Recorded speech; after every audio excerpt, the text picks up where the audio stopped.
Hey everyone, I'm your host, Dr. Sarah Boston. Welcome to Co-Medicine. We have a really fun episode today. We have Dr. Mike McClenahan, who is a veterinarian. He's also known as the bow tie vet guy. Mike's done a lot of things. He's a primary care veterinarian right now in LA. He's a stand-up comedian. He's a podcaster. He's also created some race-approved lectures on virtuous humor in the workplace, where he's kind of combining a lot of his skills in communication and as a experienced veterinarian and as a comedian to help people with their communication skills and also bringing humor into the workplace, because we do need humor in the workplace, but it needs to be done right or else you're going to get a call from HR. I've wanted to have Mike on my podcast for quite a long time. He's one of the first people I thought of. I'm glad that I finally got to have him on the podcast and that I got to meet him. I know you're going to love meeting him too, so please join me in welcoming the bow tie vet guy.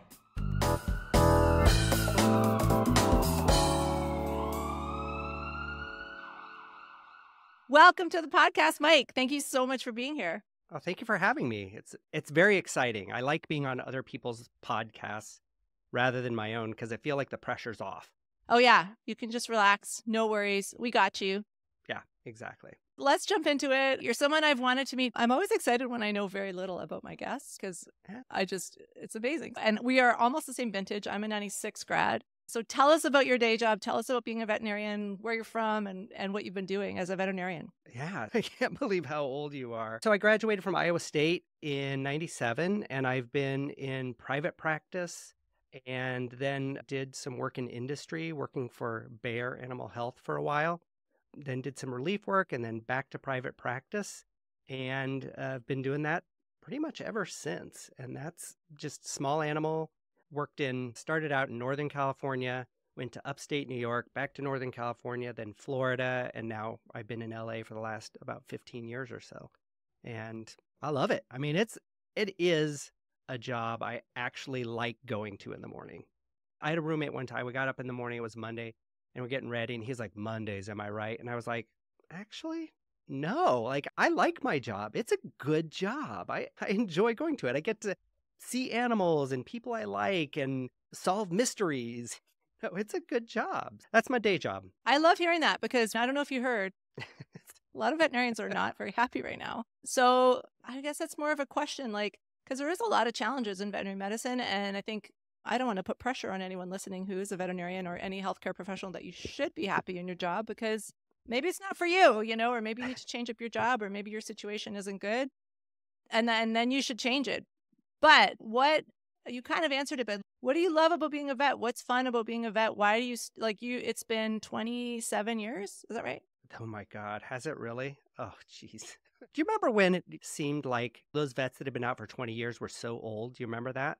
Oh, yeah. We're not old, though. Yeah, that's us now. No, we're not old. No. Although I did crack a rib while stretching, so I might be a little old. I think that's the definition of old. If you can't stretch without breaking something.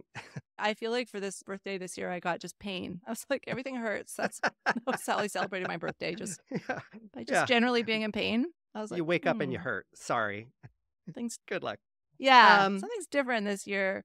But to answer your question, I do love private practice. I love small animal private practice and general practice as well, right? Because I get to do a lot of different things. I get to do surgery, and I get to do a little ophthalmology and a little behavior medicine and a little of everything. And I do love that sort of generalist about it.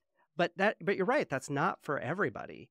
And I've worked in industry, and I loved that too, going around and seeing a ton of different vet schools and how different practices work and how different people run their practices. That was super interesting to me as well. And one thing I do love about a veterinary degree is there are so many things you can do with it. So if you are one of those people out there that gets up in the morning and are like, "I can't believe I have to go to work again. I don't want to go back to a small animal practice." There's a lot you can do. You can go into industry. You can work for the government. You could teach. You can do stand-up comedy. Tons of things. Yeah, definitely you need a veterinary degree to do that. As we will discuss, it's important. Comedy, have a veterinary degree. No, I love that but you seem a bit like you're positive in general. You're like, I loved industry. That was fun. I did this. I did relief. You're just like, that was cool. It might be you. I don't know. It might be. And not to say that I'm always happy or haven't had my struggles. I mean, I've had struggles with anxiety and depression in my life and went to therapy and go to therapy, people. It helps a lot. And I've changed my life when things were not going well. When I got divorced and I was unhappy living near my ex-wife, I moved across the country to be near family. And that's when I started doing stand up and just changed my life again. And just don't be afraid if things are not going well to try something else. You can always go back. If it doesn't work, I went back to private practice after being out of it for 4 years. It was fine. I did it. It's okay. You can always go back. It's okay. I thought we were kindred spirits before, and I feel it more now because Yeah. I sort of have this thing where I'll stay in a job for 5 years. And then after 5 years, I'm like, if it's not doing it for me, it might not even be the job's fault. It could be me. Maybe it's my fault. I don't care. Who cares? Change it up. Do something else. So Yeah. I feel that, it's like if you're in a situation, because I think a lot of veterinarians can feel stuck. Like, I'm stuck here. And it's like, you're never stuck. Yeah. We have the most, like, our degree, you can go to New Zealand tomorrow if you want. Yeah. You can go to the UK and work. You can go to the States. Yeah. I'm in Canada. You can come to Canada if you're in the States. Yeah. I mean, there's so much, and you can change it up. So yeah, I think feeling stuck is a really terrible feeling. Mhm. So I think people should not feel stuck. Let's get into the stand-up, because that's sort of the special Yeah. thing about co-medicine is I like to talk to healthcare professionals who are also comedians. So you said it was around the time of your divorce you got into, is that what you said? That's when you got Yeah. into stand-up comedy and you moved, is that when you moved to LA? Yeah. So I moved to LA after I stayed near my ex-wife and our dogs for, to be honest, let's be honest. It was about the pets. For a few years, Yeah. and then was like, I need a fresh start. And so I really did basically a sabbatical and took almost a year off. I saved up a bunch of money, moved out, lived with my brother for a little bit. And that was during that time that I started writing. I worked with the Actors Gym, which was a writing acting workshop together.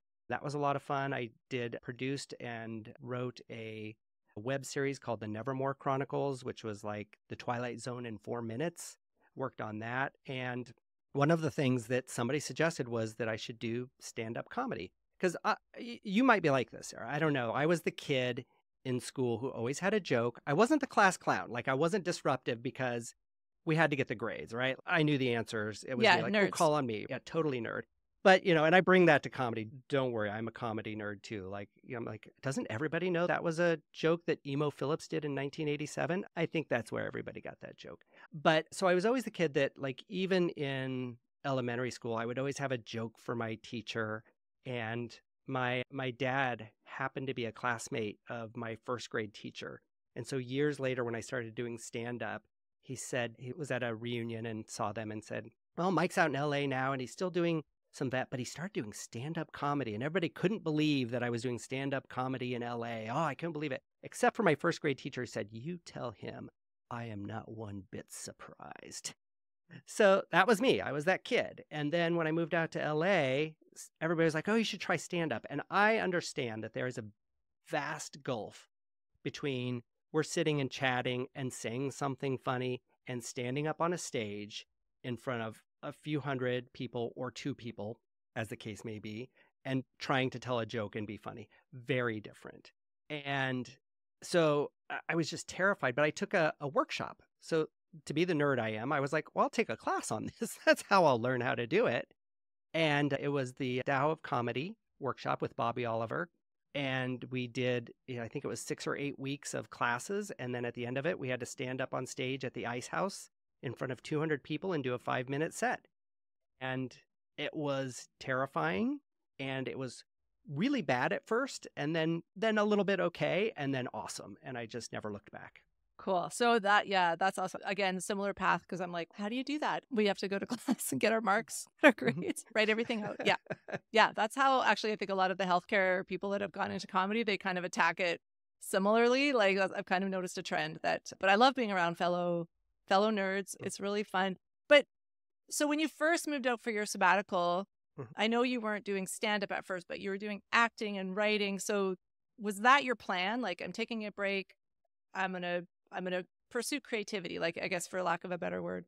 Yeah, exactly. So I knew that I had always been a writer as well, had written a lot of things, did another workshop that was online about screenplay writing. And just because I'm curious, I just always wanted to try another thing. And I loved creativity. I was always in plays. I was in the marching band, as we were talking about before I got on here. And so always looking for some sort of creative outlet. And when I felt like I couldn't stay where I was anymore, couldn't stay in Florida anymore, felt like I had to leave, had to move on, I said, you know what, I can just take some time and try some of these things. And so I had a brother that lived out here, moved in with him, and his wife is a actress. And she said, I'll just start introducing you to people. Let's see if we can get you into some of these workshops. Try it, see how it goes. Acting, not for me. I went on like a few auditions for some things. Terrible. I'm horrible at it. So not good there. So that was not a good thing. I did a little improv, which I don't know if you're more improv or stand up. Are you more improv or stand up? I'm more stand up, but I have a very deep appreciation for improv. There you go. Okay. Yeah, me too. It's funny because like the improv people and the stand up people are very like, neither one can understand how the other does it. Like, I can't figure out, like, you mean you go up without things Yeah. how do you do that? And the improv people are like, you mean you go up by yourself? That doesn't make any sense. I know, but I actually think there's a lot more overlap than people like the improv people like to give the stand-up people a hard time and vice versa. But I actually think there's a lot more overlap. And maybe it's because I was in a comedy program where we learned both. I went to college, like I might be out nerding you. I don't know. But I went to comedy college for 2 years. But I was like, I think if you're really good at improv, you will be better at stand-up. And you can also, because weird stuff happens on stage, right? And when you're doing stand-up, like sometimes really weird, but like stuff from the audience or like they want to participate, or I don't know, a few weeks ago, there was like a legit fight. There was a guy throwing a bottle at the bouncer and like this huge disruption. Everyone stood up. I probably could have used better improv skills there. I went on like 2 acts after, but it was kind of like the audience was just in shock. So I think like really strong improv people could. So yeah, I feel like there needs to be less of that kind of. And I think the stand-up people, they make fun of each other, which I guess they're comedians, so I guess that makes sense. I don't know. I think really good improv performers can be strong at stand-up, and also just having the ability to be on your own on stage is good. But maybe you're not a team player, which is bad for improv. But yeah. But anyway, I'm more a stand-up, but I love improv. Yeah. I mean, I agree that there's a ton of overlap, and people can be good at both. I feel like they're both skills, and you can learn either skill. I absolutely believe anybody could learn to be a stand-up comedian. Anybody can learn to be better at being a stand-up comedian, and anybody can learn to be better at improv. I think it's, the one that you might start with is the one you're more comfortable with. And that's where a lot of that, like, I can't understand how it is, but if you just reach out a little bit, it's something you can gain a lot from. Some of my friends that do a lot of improv, I mean, when I first moved out, I used to go and watch them they were at Iowa West, which isn't here anymore, but I never had more fun hanging out with the improv people than I ever did in my life. Because when we were sitting around talking, if it's stand-up people, a lot of times there's a little bit of competition. Do you know what I mean? Like it's like everybody's trying to kind of one-up each other a little bit. And like there's a little bit of that, oh, are you going to steal my laugh from on stage? Yeah, don't be too good, on stage. Whereas improv, everybody is like, can I build on what you're doing? Yes. And then let's do this. And let me make your thing better. And it's just this sort of camaraderie that just really felt good to me to hang out with people like that. And so I look for stand-up people that are like that too. In LA, it can be very... Have you found any, Mike? A few. I'm just kidding. There's, you know what? It's really hard. There's a mic I go to, an open mic I go to that's at that Dow Comedy Workshop. And she has a couple of different open mics. She has one that's all women, so no men allowed at that one. One that's LGBTQ friendly, and a lot of rules around that, just making it like, hey, this is a safe space for you. But all of her open mics, Bobby's open mics, are like that. And I was at one, a week or two ago, and a guy had never been there before, and he gets up and he's like, what's happening at this open mic? People are laughing at other people's jokes and clapping for them. I don't understand. This is the most supportive open mic I've ever been to. And so for people who aren't listening, who've never been to an open mic as a comedian, it can be brutal, right? This is how comedians laugh at things, right? They go, that's funny. So you could be up on stage telling the funniest jokes ever, and people will not laugh at them, and you have no idea. open mics can be really tough. But this guy was like, I'm going to come back here. I stopped going to open mics because they were so brutal. So I have found one to answer your question. Okay. Yeah. I want to come to LA and come to that Yeah, one. come to Yeah. it. Yeah, I you're find welcome. it's just, yeah, it's comics and other comics. And then, thank you. I'm coming. I don't know Yeah. when. But yeah, it can be brutal. And I went to New York and I was like, oh, I'm going to try the open mics in New York. And Yeah. same. Yeah. Just It's and same. I find like one New or two York, New York women, and yeah. mostly men. Yeah. Oh, mostly men. Some of them are probably humping the mic stand or I mean, they're always doing some joke like that. That's, oh God, like Yeah. it can be Yeah. brutal. A lot more talk about porn and what they're doing that I need to know, really. Don't need to. Yeah. I don't need, I'm not a prude, but I just don't. Eh. And I'm looking for a new angle on that. I just haven't heard one. So. You know what? One of the best advice I got when I first started doing it, comedy was because I was, like everybody, I didn't know what to write jokes about. And I was writing jokes that I thought this is what jokes are supposed to be about, whatever's going on in the media or something like that. And I'm telling jokes about, I don't know, football or something. I'm like, why am I telling jokes? I don't watch football. Why am I telling jokes about football? Because it's in the news, right? And she said, my mentor, she said, tell a joke about the thing you don't want anyone to know about you. The thing that you are That's terrified that somebody is going to find out about you. Stand up on stage, tell 200 people about it. It will set you free. And no one else will have that joke. Wow. It will be your joke only. Good advice. That's great advice. Yeah. It is hard when you have, I sometimes do that. I have some jokes that are fairly like things that I haven't even told my parents, and not that I tell my parents everything. That was weird. I don't know. But things that they don't know, like if they came to the show, they'd be like, we didn't know that. And then you're telling strangers. It is kind of a weird thing. And if the audience isn't totally on board or there's like, then you feel like, oh my God, I'm telling them all these things about myself. And it can be challenging. But you're right. When it's a good crowd and they're into it and you're kind of sharing that, it can be really awesome. Yeah. What was the smallest crowd you ever played for? Oh, you said two. I think I've probably Two. done that. I think one time I was in like some kind of really lame competition that they had in Toronto that was like a pyramid scheme, right? Like you had to like get votes, these ones? Yeah. You know what I'm talking about? I and do. sell tickets. So like the person who had the table of friends, believe it or not, they're the ones who would win and go to the next round. It's just amazing. Shocking. I sound bitter. I'm not. It just was like, I really don't like competitions like that. It's not that I'm bitter about not winning. It's just, I just don't like it. I think it's my overdeveloped sense of justice. But anyway, I sound really bitter. I just think it's dumb. It's also just like a money-making scheme, right? And it's all these new comics like me who don't know anything about what they're doing. So I think there was like, I was like saying to the comics, I'm like, no one showed up. And I was like, well, why don't we just perform for each other? Like, and they're like, no, or I don't know. They weren't into it at all. But a few of us stayed and we just performed and there was like two people. And then there was one guy who was going to the bathroom when I was on stage and he came back from going to the bathroom and he stayed for the rest of my set. And I felt like, a victory, Mike. That's a huge the bathroom win. guy. So it went up to huge. It was 2 and then by 50%, my audience increased. So for the bathroom guys, but yeah, no, I have done some things that I'm like, what am I doing? But then I've also had some great nights too. So yeah, I think you just have to go through that. So once you started stand up, were you just like, oh, I love this. This is what I know you said it was rocky at the start, but were you hooked into it? Yeah, absolutely. And then for probably the first 5 years, I did a lot of stand up because in LA, you could go up every night at a mic or a show or something, just going around. And I did that a lot. And then that kind of waned as I had to start working more after the sabbatical-y money ran out. I had to start working more, which makes it harder to get to mics at night and have energy to go up.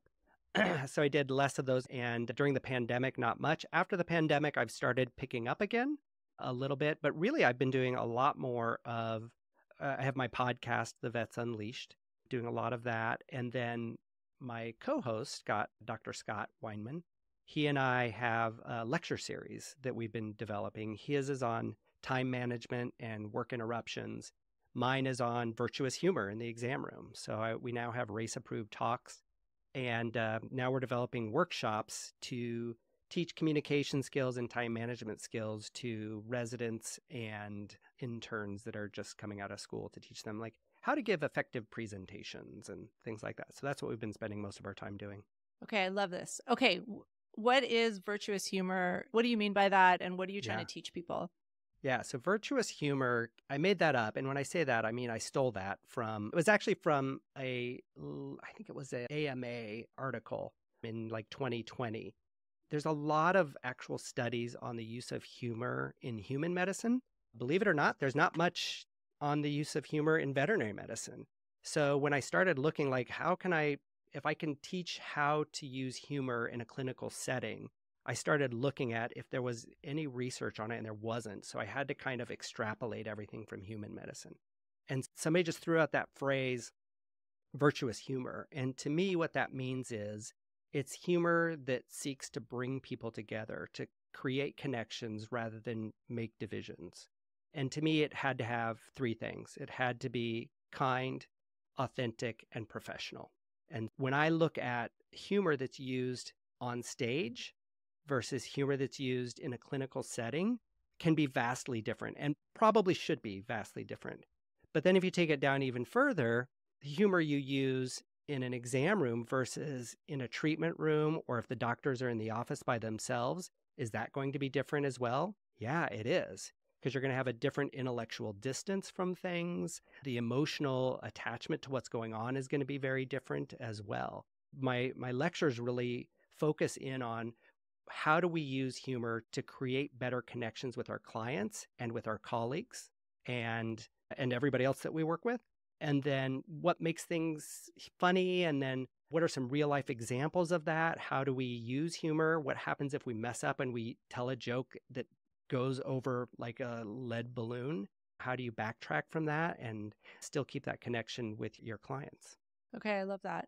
It's funny because I think that is I think I've seen people get it wrong, like using humor in the workplace. I think it's really important, but you can see people go so wrong. So they can go really blue in the workplace, which someone's Right. going to get offended, especially now. I sound old, but like things that people got away with even 10 years ago, it's not going to fly, right? Like the Gen Zs are not having it. And I think that's fine. Yeah. But it's not going to fly. But then I had an experience, one of my jobs when I was at the University of Florida, like I really don't like pranks. I would love to know what you think about pranks in the workplace, but I'm very anti-prank Yeah. because I think they can hurt people's feelings.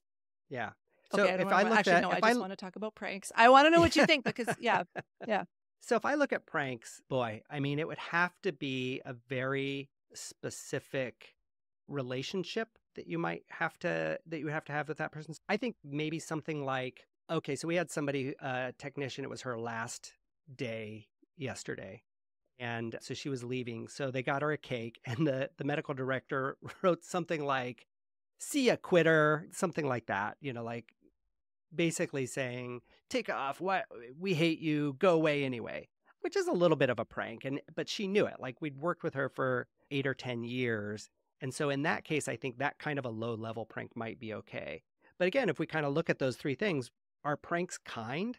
I mean, not always. They might be authentic and they might be something that you really like to do and you really think is funny.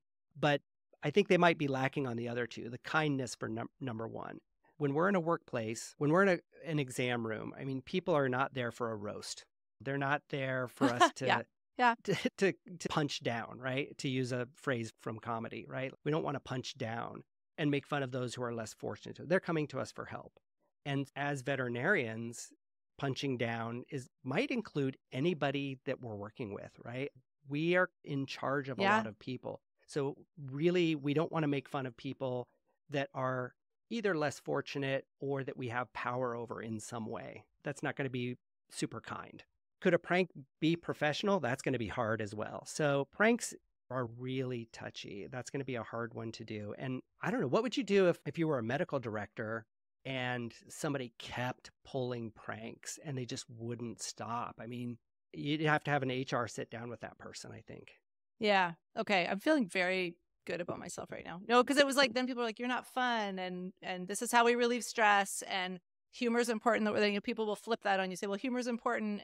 We're so stressed. I'm like, all true. But maybe Yeah. there was no framework for it. And so maybe you are bringing a service to veterinarians who are saying like, I need stress relief. My job's stressful. I need to laugh. Of course, I believe in that. But then I think there is, I know it's really speaking to me because I think there is ways to do that. And I think giving people a bit of a North Star where you could stop yourself and being like, could that be taken the wrong way? Is that kind to Yeah. everybody?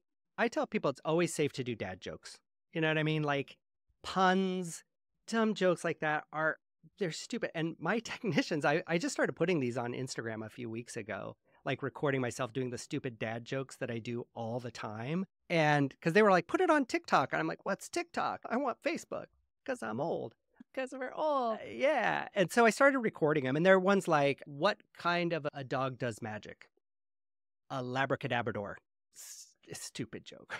But they all laugh at them. And I think they're laughing more at me than they are at the joke. Possibly. And I'm Yeah. not definitely. It's definitely that. But also because I'm laughing at the joke, right? You still get that humor, you still get that laughter, which decreases cortisol, increases oxytocin. Let's nerd out about it a little bit, and is going to increase our connections with our colleagues as well. I think if you can find a way to laugh without hurting other people, then you're going to be happier. You're going to like your job more. You're going to like the people you're around more. All right. Oh, I love that. Because, yeah, I mean, I think it often does get, it's like an excuse, like, I was just joking. It's like, Yeah. but we have to learn how to do that. Even when I do comedy in different places, I'm like, you got to modify it based on your audience and kind of know your audience, which would be, something that comes from comedy. And if your audience is a client or someone that you work with, then it's different. It's a different audience. But anyway, I'm glad you're out there doing that.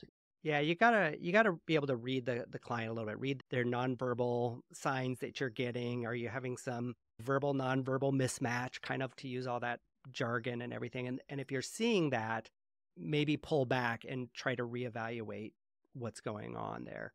But if you're laughing and the client's laughing and they start to relax, a relaxed client has a relaxed pet. We all know that. It's not rocket science. It's biology. Okay. Yeah. And it's a great way to have connection. Now, I know you've done some training at the Institute for Healthcare Communications. I don't know if you can talk a little bit about that. And it sounds like you're trying to weave a lot of things together with what you're doing now. Yeah, so Institute for Healthcare Communications. They've done a lot of faculty training for faculty I don't know if you are familiar with it or if you've been through it, but they have modules that they can take you through everything from learning to read nonverbal cues to dealing with medical errors to dealing with euthanasias. And you learn to go through these modules.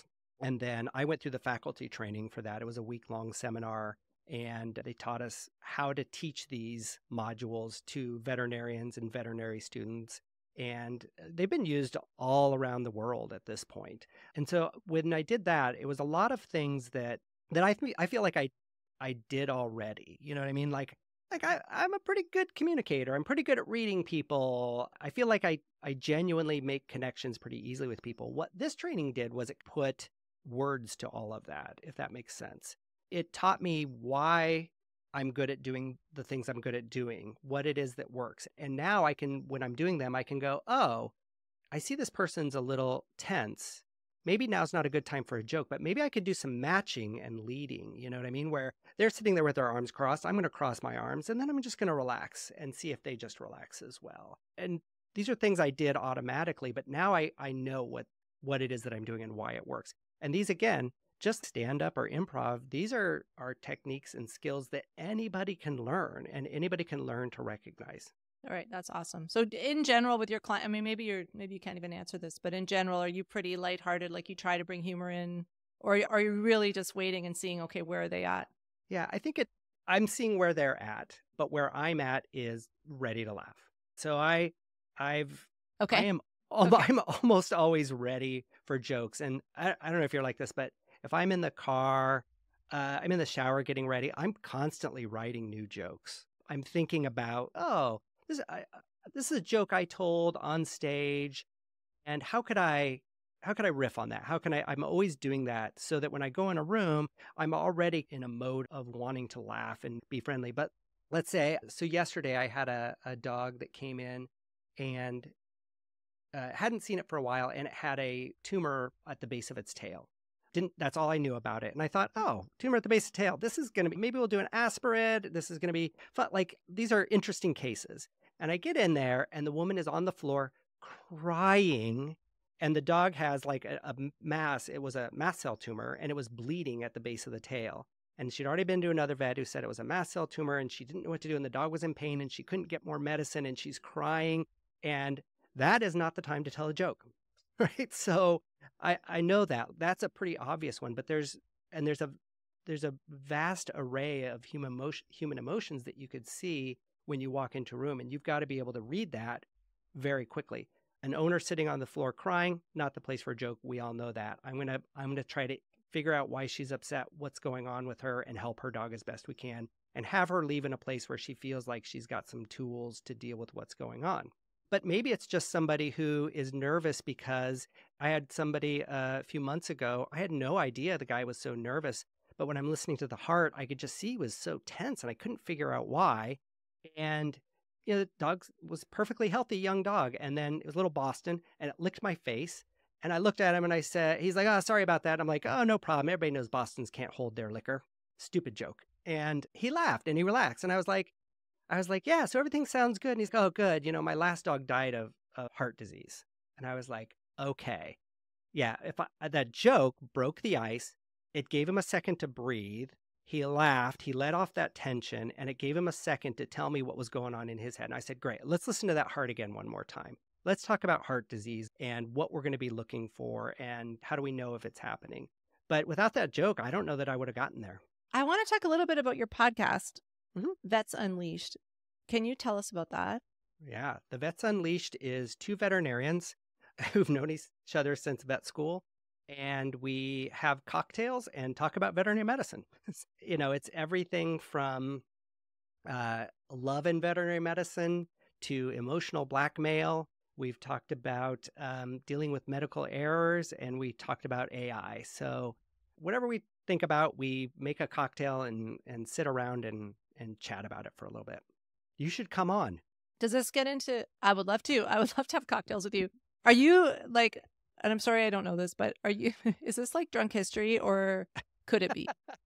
When we first started, we used to record several in a day. And by the end of it, it was getting like drunk history for sure. So we were like, you know what? We need to pare this down because that's really not what we're going for. The tone? Okay. No. All right. The idea is if you're at a cocktail party and you met two vets who are talking about veterinary medicine, this is what you'd hear. Okay. Okay. My husband is a vet, but I think that might be his nightmare. Being at a cocktail party or Listening the to alcohol? Vets. A group of veterinarians talking about veterinary medicine. Yeah. I think just because I went through the system of being like a vet student and then I didn't know him then, but then I was like an intern and a resident. And so it's just when you're in that mode of being a resident and then being a faculty member of vet school, like it's just a lot of vets. Yeah. Which is wonderful, but sometimes too much. I get that. Anyway, I'm sure your podcast is wonderful. I was just thinking about my husband going. Yeah, we'll have him come on and talk about whatever the thing is that's absolutely not veterinary medicine for him. And we won't even mention veterinary medicine. Okay, that sounds good. Even though he is a vet. Yeah. That's all right. Perfect. I'm sure he has other things he loves besides veterinary medicine. So you're out, he's in. Yes. Sorry. Yes. Okay, no, that's okay. I accept that. I can come at the very end, very drunk, and talk about cancer. Perfect. If you want. All right. Yeah. So, can you tell me? I know you said you're always kind of like writing jokes in your head. Yeah. Can you just tell me a little bit about your own joke writing process?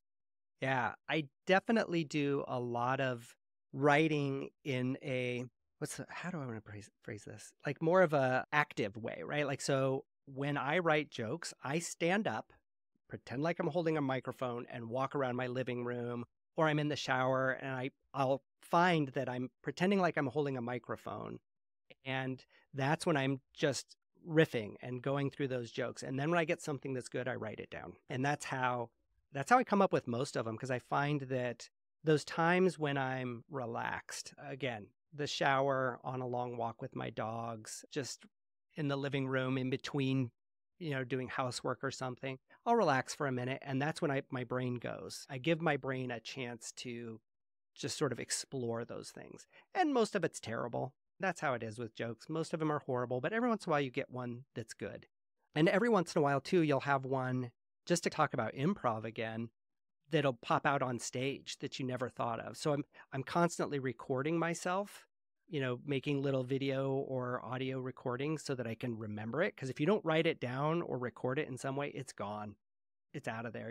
You're, but what was that thing? Or if you wake up in the middle of the night and you write something down and you wake up and you're like, what does drunken crossbow mean? I don't know what that is.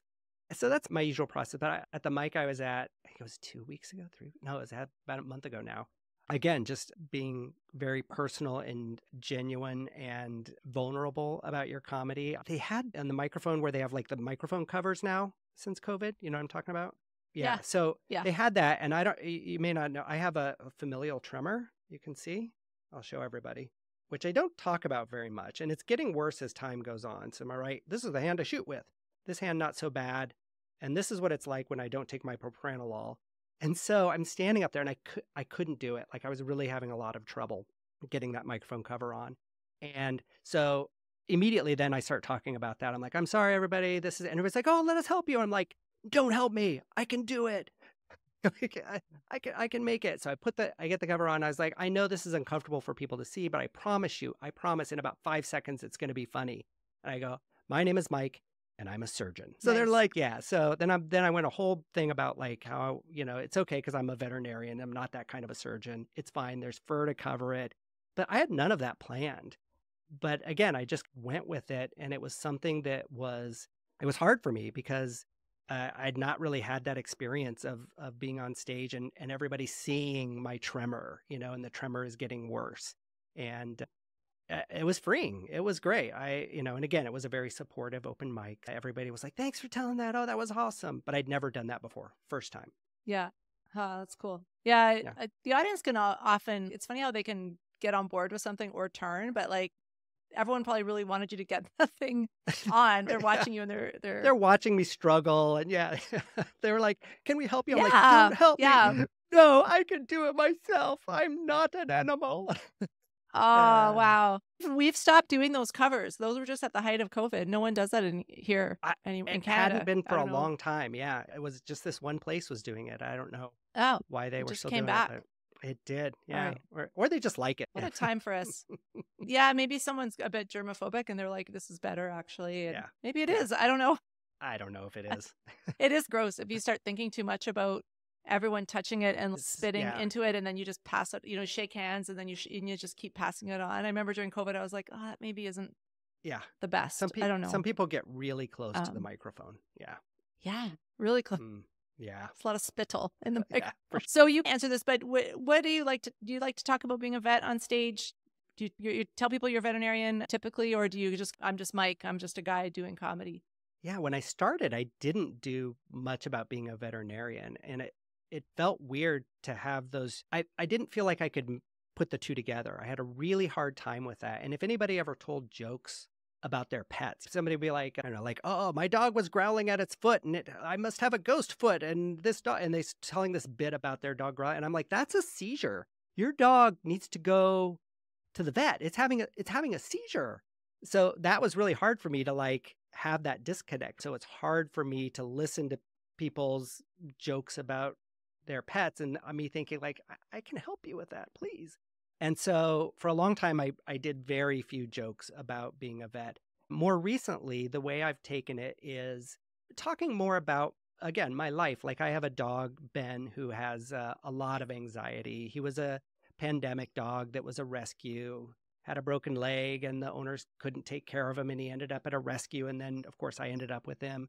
And so that's how I bring a lot of the veterinary medicine in that way, because now I've got this dog with severe anxiety, like what we call him our special needs dog. Everybody else gets a special needs dog that's like, I have 3 legs, but I can still ride a skateboard. And I get the, sun goes down, I see dead people. It's my dog. I talk a lot about Ben, and I talk about the struggles with his anxiety and a little bit about the struggles with my anxiety. And that's how I bring it in. But it's been tough. What about you? Do you do a lot of, I'm a vet? I was sometimes yes and sometimes no. Like sometimes I find stuff funny, but I find it hard to like, for a general audience, I'm like, are they going to find it funny? So I've got a bit of vet stuff. I usually say I'm a veterinarian, but I don't tend to like go into it. Yeah. I've also been told by one of my comedy coaches, don't tell people you're a veterinarian because they need to see you as a comedian. Like, that's your main thing. They don't want to think they're being entertained by someone who's just doing this as a hobby. And I I'm not sure what I think about that because I don't know. I think it's obvious most comedians at my level have another job. So I'm not sure. I'm still trying to struggle with that, I guess, a little bit. Yeah. I think I would disagree with that a little bit. And mainly because if I think about who I am as a person, there's a lot of things that I am. I am a musician, a writer, a veterinarian, comedian, boyfriend, brother, all those things, right? To not talk about that would be to deny part of who I am. And I do feel like the best comedy is part of giving you part of yourself to people, right? It is being vulnerable with people and saying, "Hey, this is who I am and this is why it's funny. What is funny about who I am?" And so if you're not doing part of that, then you're denying part of who you are. It's going to come out whether you want it to or not. Yeah. Yeah, I was the kid who always wanted to be a vet from the time I was 5 years old too, right? So how am I ever going to hide that, right? Yeah. I think we might be the same person, Mike. I'm not sure, but I'm starting to wonder. Yeah, it is hard to deny that. I think a lot about dualities, and because I started doing comedy and people are like, "Are you still a vet?" I'm like, A, yeah, because I can't not be a vet, and B, like for lots of reasons, like financial, but also Yeah, just that's just who I am. Like I am a vet, yeah, and like you, like I was 6, I think, but it's just like yeah. that's always what I've been. Animals are such a big part of my life. I don't know how I would just go, yeah, I don't do that anymore. But here's this is one of my questions that I ask everyone. Yeah. I mean, you're in LA, so you're well positioned, like something could happen, Okay. right? If your screenplay sold or Uh-huh. you got a Netflix special or whatever, and you were like, you could make the same amount of money or more as a comedian hmm and leave clinical practice, wouldn't affect you financially at all. Would you do that or would you still practice? I'd still practice, I think. Coming back to my tremor a little bit, it's been getting worse over the last few years. Yeah. And it is just an essential tremor. You know, I had an MRI done, so I don't have Parkinson's, so we can all relax about that. Finally, I had that done. And it's all normal up here, no matter what anyone says. So I told my mom, anything problems I have, that's all her fault. But I won't be able to do surgery forever, right? So, Okay. I take propranolol and it controls the tremor and I'm still able to do surgery, but I'm very cognizant of not being that I won't be able to do that forever. And it's getting closer, right? Like I'm watching it now. I'm paying Okay. attention to it. And I will always be involved in veterinary medicine in some way, I guess is what I'm saying. And so that might have to change, not might, it will have to change sometime. I don't know when, in the next few years, probably. And so that might mean that I'm just seeing appointments and not doing surgery anymore. And that's going to be hard, but it will be okay. But it'll be a transition. So if I had the ability to not do any clinical practice and make more money or the same money, I probably would still want to be involved in vet med in some way. And that might be doing continuing education lectures, because that is, for anybody out there who's struggling with private practice and they think that's not for them, you are still a vet if you are doing something that's not private clinical practice. You are still a vet, and that is okay. It's fine to find some. We're going to come back to that. I want people to be okay. So that's a really long answer to, Yeah. to that, but I'm always a vet. No, I'm thanks always for going to be. sharing all that. Yeah, And I think I've been there too, like just thinking, well, if you don't go to a clinic and do that, you're not a veterinarian, which is really actually disrespectful to all our colleagues who are doing other things, like for sure. really cool things, a lot of them. Yeah. And I always joke that all the industry vets are so happy. Like you see industry vets at a It, conference, like they're having a good time. Like uh, yeah. it was a pretty easy job, I will say. It was not particularly difficult. You talk to people, you wear a They suit, also you look learn better. stuff. Like Yeah, yeah, yeah. You make a lot of money. they're not aging like we are. I've just noticed. Yeah. More money, more sleep, Yep, less gray hair. Like I just know, if you just yep, observe, if you just go to a conference and just you can pick out yeah, the industry vets for pretty sure. easily. They have they have credit cards to go buy like nice food Yeah, and yeah. yeah. Anyway, Hmm. I think Anyway, I've never done industry, but I've sort of like always looked at it and been like, huh, that looks fun. yeah, All it right. was easy. Maybe It was someone will good. offer me a Yeah, job. Listen, it was yeah. fun. They're out there. They are. There's jobs. There's lots of jobs, people. Don't be stressed. Okay. Can you call yourself the bow tie vet guy? Yes. I don't know if that's just what you like to call yourself on Instagram or if there's more to that story. Yeah. So I started wearing, when I came back into private practice, I was wearing a tie because I like to look professional. So when I work, I either wear scrubs or I wear a tie. But hang down ties get dirty. And I had a bow tie and I was like, I'm going to try a bow tie one time. I wore it and everybody was like, oh my God, that works. That works for you. So I just now, whenever I dress up at work for dress up days, I wear a bow tie. And so then when I started my YouTube channel years ago, I was like, what am I going to call my YouTube channel? And I was like, well, and then bow tie vet guy rhymes. And so that's how that came up. That's Okay. it. I Yeah, actually easy agree. story. The long tie for a veterinarian is, yeah, it's not Bad. good. It's a big Mm-mm. fomite. It's just a Oh, big, it's gross. long fomite. The, It the bow just tie works dangles pretty good. into. Yeah. I've moved now. I just wear scrubs like every day because I can't deal with just, I'm on the ground. There's stuff, bodily fluids, not my own, Yeah. but just getting on me all the time. And I'm just like, I'm over it. So I'm a figs girl. Yeah. Figs, if you'd like to sponsor this podcast, I don't think they do. Yeah. Yeah. Figs, making middle-aged butts look good since 1990. They're also made for, I will say, like being an older veterinarian or older, like the scrubs of the past were just like it's just like a rectangle and really uncomfortable material. And now things are better. Yeah. Just, they feel like, good. that's anyway. I No like 'em. one's shaped like that. Like not only women aren't shaped like that, men aren't shaped. No. No one is shaped like that. SpongeBob SquarePants. That's it. Yes, that's it. So I want to tell you another story, and I'm going to probably mess this up, but I was at NEVC this year. I met a veterinarian.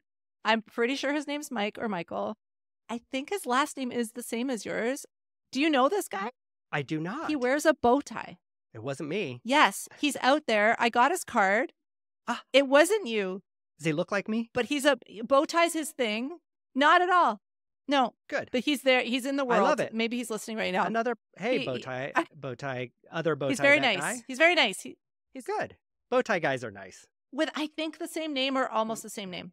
Yeah, awesome. He's got at least the same initials, if not the exact same name. You could yell Mike. Yeah, that's where my story is falling down. A lot of us are going to turn around. I turn around. That's true. Or Sarah. Yeah, that's fair. true. Okay, I'm going to do more research. I'm going to get back to you on that. Yeah, I just find that guy lost and then his let card, me know. So that's why I don't. If you're out there, bow will. tie Mike, I will. Get in touch with me. We'll have a bow tie party. Is there anything you want to promote? I can put your Instagram in our show notes if that works, on your YouTube. But is there any other way that, like, what's the best way for people to kind of check out what you're doing? Yeah, so Bowtie Vet Guy on YouTube and Instagram, and the Vets Unleashed on Instagram or thevetsunleashed.com. Biggest thing we're promoting right now is our race-approved talks through the Vets Unleashed and our workshops for residents and interns through the Vets Unleashed. Those are all available. You can find us there, and please do. All right. That's awesome. I'll make sure that's all in the show notes for people to check things Thank out. you. Now we're getting to, this is really important. Yeah. The last question. I know. I don't know if you've prepared anything, but it's serious. I know. Trying to get Dr. Ken Jeong on the podcast. So the last question, you're just speaking to Ken. Yeah. You're not even talking to me anymore or anyone listening, unless it's Ken. Can you please invite Ken Jeong to come on Co-Medicine? Well, I do live in LA where he is. Do you want me to call him? I don't know him. I'm kidding.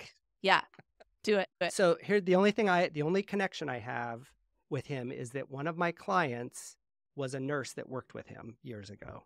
So it's a distant one, but maybe. And I do know quite a few comedians out here. So maybe I could be like, I'm probably only a few degrees of separation from him. So I'm going to tell him, Dr. Ken, don't come on this show because you can't handle it. We deal with more than one species here. All right. So this is the big time, Ken. So I don't think you can handle it. Stay away. But if you think you want to try giving real medicine a chance, give it a try. It'll be cute. Come on. Okay, this is kind of a reverse psychology situation. Exactly. That's what I'm going for. Yeah. Please come on. Yeah. Okay. This is fun, man. Come on. It's a good time. All right. I just want to know how he does it. I just want to know what happened. I'll see if I know anybody that knows him. I never thought about that. Yeah. Okay. It's actually been really fun. That's one of the funnest things about podcasts is like people messaging me on LinkedIn and being like, I know someone who knows. Yeah. But I probably know people through the comedy world, I'm guessing. Yeah. You are in LA. That's right. He's here somewhere. So you're in the scene. Yeah. It's okay. Well, it is kind of funny. You do see famous people all the time in LA. It's a little bit weird at first. And then you just kind of get used to it. And there's that moment of like, not, you recognize them. And I always think it's like a client that I'm not sure who they are. You know what I mean? I'm like, and they're looking at me because they're like, oh, he's going to ask for a picture or an autograph or something. And I'm just like, oh, they're going to ask me about their pet. And I have no idea who their pet is. And we just do that, look at each other and walk away. And then it's an hour later, I'm figured out who that was. Yeah. Oh, now, do you have any famous, I'm on a tangent, but have you had, you don't have to say who they are. Obviously you can't, but have you had famous clients because you're in LA? Yeah. You have? Yeah, we get pretty. But do they come in or they're people? Both. Yeah, we see both. Okay. They come in themselves? Sometimes. Or do they? Yeah. The very most famous ones rarely come in themselves because they're busy. They have people for that. But like there's a lot of people that you would recognize that I'd say they'd be like, oh yeah, I know that person, or I know that person, and most of the time I don't know who they are. But once in a while I do. But you know what? I can't think of a one that has been like, do you know who I am? Or they're animal lovers, they love their animals. And so they come in and they're just people, but it's fun. Yeah. I have a theory actually about really famous people and their animals. I don't know if you can confirm or deny this theory, but like when you're famous and rich, everyone wants something from you, and everyone you just feel like everyone wants an autograph or a selfie, or they want to show you their screenplay, or they just want. And their dog doesn't care. Like their dog doesn't care that they're famous, or their cat. And their dog just loves them, but not because they're famous. And I'm like, I think that's why a lot of celebrities are really into their dogs and cats, because it's just it's unconditional love, right? Which everyone needs, because if you're really famous, you probably get a lot of conditional love because you're famous and you don't even know you don't know how people feel about you, but your dog loves you. Yeah, that's my theory, Mike. What do you think? I love that. Sarah, that's brilliant. I think that's exactly right. So I think that bond is even more important. Most of the famous people that come to us, I would say most of them have rescue dogs too. I don't know if that probably fits in as well. Good. Yeah, almost all. I had one very famous family that had gotten like all these rescue dogs, and then they got a purebred dog because they wanted, and honestly, if people get a purebred dog, I'm okay with it. I don't think it's a zero-sum game, but they were so apologetic for it. And I'm like, you have rescued like a dozen old dogs. Yeah. You're fine. Like you can get one purebred. It's okay. People do love that though. They do. Like I remember, people will say that about my dog because he also has anxiety, and he's naughty, Mike. Yeah. And so I tell people, and then they'll like, quite naughty. And people will be like, oh, is he a rescue? And I'm like, yeah, I've had him since he was 8 weeks old. He just came out of the box like that. I have no excuse for his behavior, except for maybe it's my fault. I don't know. But everyone wants him to be a rescue because that would just explain why he's bad. I'm like, no, he's just bad. I'm not a rescue, and I've got all those issues too. It's just the way it is. I have loved meeting you. I'm sure people have loved getting to know you as much as I have. So thank you so much for being on Co-Medicine. I want to come to LA and go to Mike's with you. I'm going to try to make it happen. Yeah, dude, let me know when you're going to be here. I'll find us a bunch of mics and maybe even some shows. Maybe we could get you, it's surprisingly easy to get a show at the world famous Comedy Store or Ice House, Pasadena. Their shows, we get you up. Amazing. Okay, I'm there. Okay. All right. Okay. Thank you so much for being on Co-Medicine, Mike. It's been great to have you. Thanks for having me. And that wraps up another episode of Co-Medicine. Thank you so much for listening. It is great having you here. If you have been listening to Co-Medicine from the beginning, thank you. If you're new to Co-Medicine, thank you and welcome to our Co-Medicine community. It is wonderful to have you here. I want to just give a shout out to Mark Edwards, who wrote the music for Co-Medicine. He's a comedian, an actor, a musician. He's going to be famous, you guys. And then you'll be like, is that the same Mark Edwards? And I'll be like, yeah. He's my friend, you guys. I know him. And he wrote the song. He's amazing. Also, big shout out to Dustin Bays. Thank you for editing the show and producing it. I appreciate you because I don't know how to do that stuff and I don't want to learn. Yes, it's willful ignorance, I think, at this point, but I'm so glad Dustin is here with me, helping me out with the show. And thank you for being here. If you enjoyed this episode, please like it, share it, do all the things, review it. If you're a sponsor or a potential sponsor, call me. That would be great. If you don't like the show, I don't know why you're still here.